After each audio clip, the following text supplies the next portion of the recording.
Welcome back to Perkins Pipes. Got a fun all-pipe episode for you here. For this, I brought out the original for me, my dad's Kaywoodie number 69 Large Pot.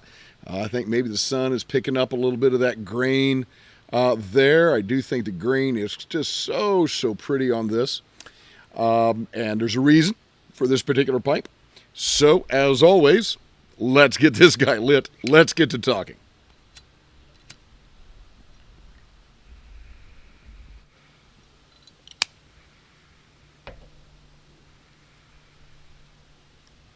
So, when I had found this Kaywoodie of my dad's a few years ago, I found it with a pipe stand, which I'm going to show you here in just a moment.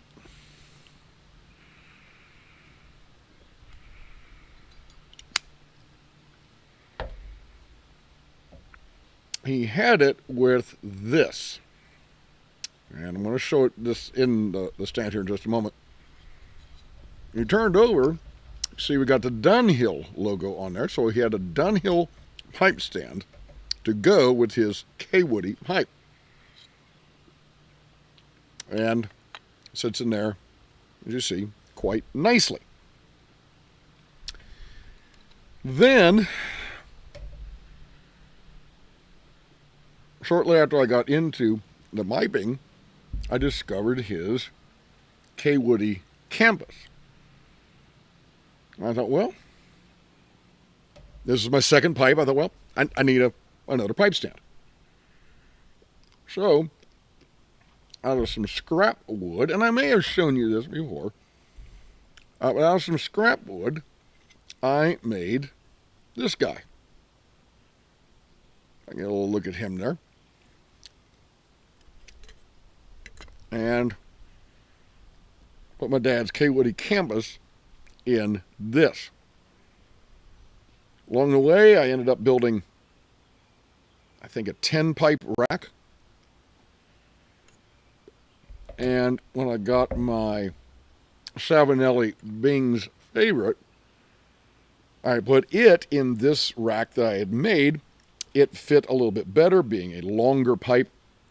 I thought it seemed to fit even better than my dad's Kaywoodie campus. So, had that going on. Then, you're going to remember that very early on, I had seen something like this, I think, online, and I decided, hey, I want to make my own timbre with a 9mm casing. I shoot 9mm mostly. Had a dowel rod, hauled it out, put some BBs in there to give it some weight, get a little extra heft there. Put the 9mm casing on there, and that's really my go-to timbre. That's the one I use all the time. What I had not ever done was purchase or make a pipe rest. A lot of people have those. I've seen them in y'all's videos. In fact, I think Carolina Rose recently, or at least as recently as the recording of this video, she had one. I think someone had given her one. Well, I had some leather out in the garage. I've been thinking about it for a while. And so, I'm going to explain the story behind this in a minute. But, well, I made one. So I had some leather out in the garage, and I don't know, we can get the, oh, there we go. So I took the pipe, just the pipe, part of the Perkins Pipes logo that my son had designed, wood burned that on to both sides of the rest, sewed it with some, I don't know, heavy duty, I don't know if I call it rope, but whatever, brown string, whatever, something, kind of flax sort of thing, I don't know.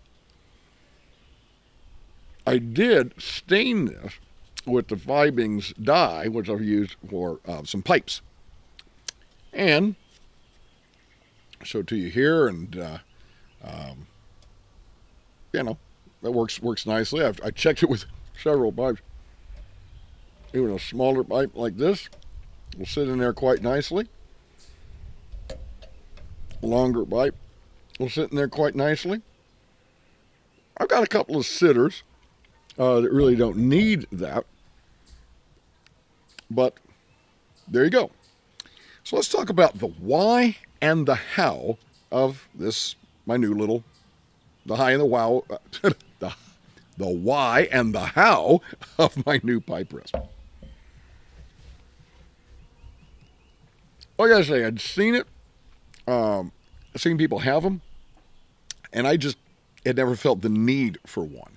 Obviously, I have my pipes, most of my pipes are racked, although I've got a fair number that are not. And again, I was hoping to do this last summer, and I think my son and I are going to really try to get her done this summer to build a pipe cabinet. But when I'm smoking, when I'm working or praying or whatever, reading, pipe is in my hand or it's in my mouth. So I don't sit a pipe down very often. But the other day, I needed to. I needed to run into the house for something. There's no big deal. It wasn't this pipe, but it had a rounded bowl on the bottom. And I just set it on the table, kind of had it wedged between a couple of other things. It was fine. It wasn't like I needed the pipe rest. But I got to thinking, okay, every once in a while, might actually want the pipe rest. And like I say, I thought about this over quite some time. So, as of the recording of this video, I'm actually recording this on a Monday. And yesterday, which was a Sunday, my wife and I had some high school graduation open houses to go to.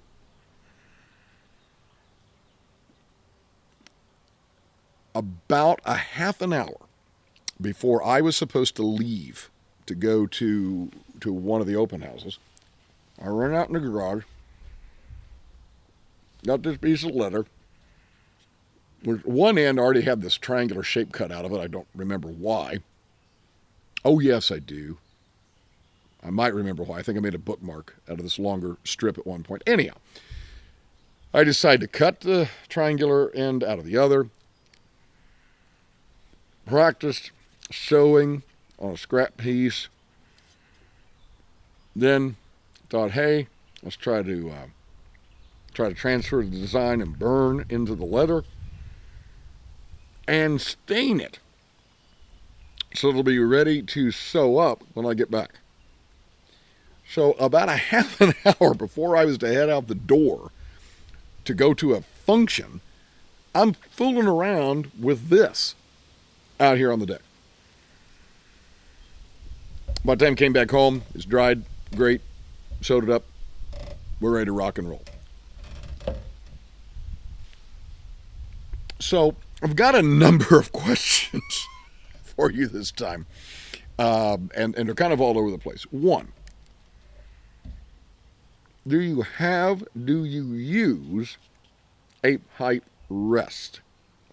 Usually it's something made out of leather that you can just sit your pipe on while you're smoking.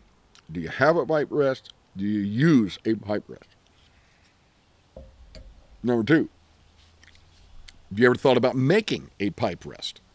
Now, I'm not a leather worker. One of the things I need to get, my buddy Sam has got some leather tools. You can hammer designs into the leather. I need to get some of that because I've done it with him and I enjoy doing that. Again, I'm no great shakes when it comes to being an artist, but that would have been nice to do. Like I say, I ended up wood burning the design there. There we go. There we go. On both sides. Have you ever thought about making your own? This is very, very easy to do. I already had the really sturdy needle for working with leather. I had it for something that my son and I had made years ago. We made a knife out of I cut a little blank out of an old scroll saw blade, and we sharpened it and did kind of stuff. We made a fixed blade knife, and then we made a little leather sheath for it. And that's why I had the leather. That's why I had the needle to sew the leather. So have you ever thought about doing that? But here's the question I really want to get into.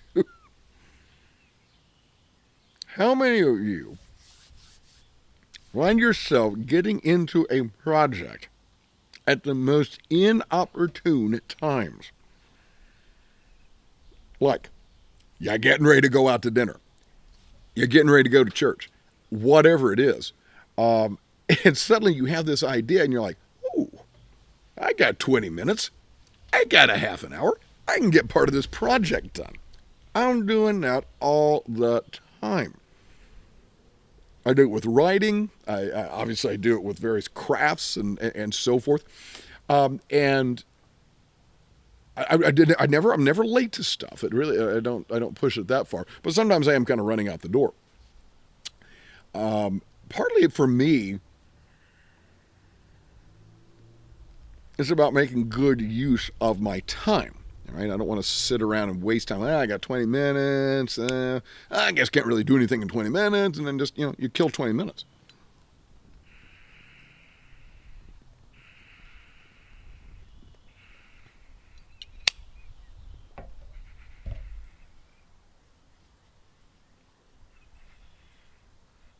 So for me, it's about efficiency, making the best use of time, and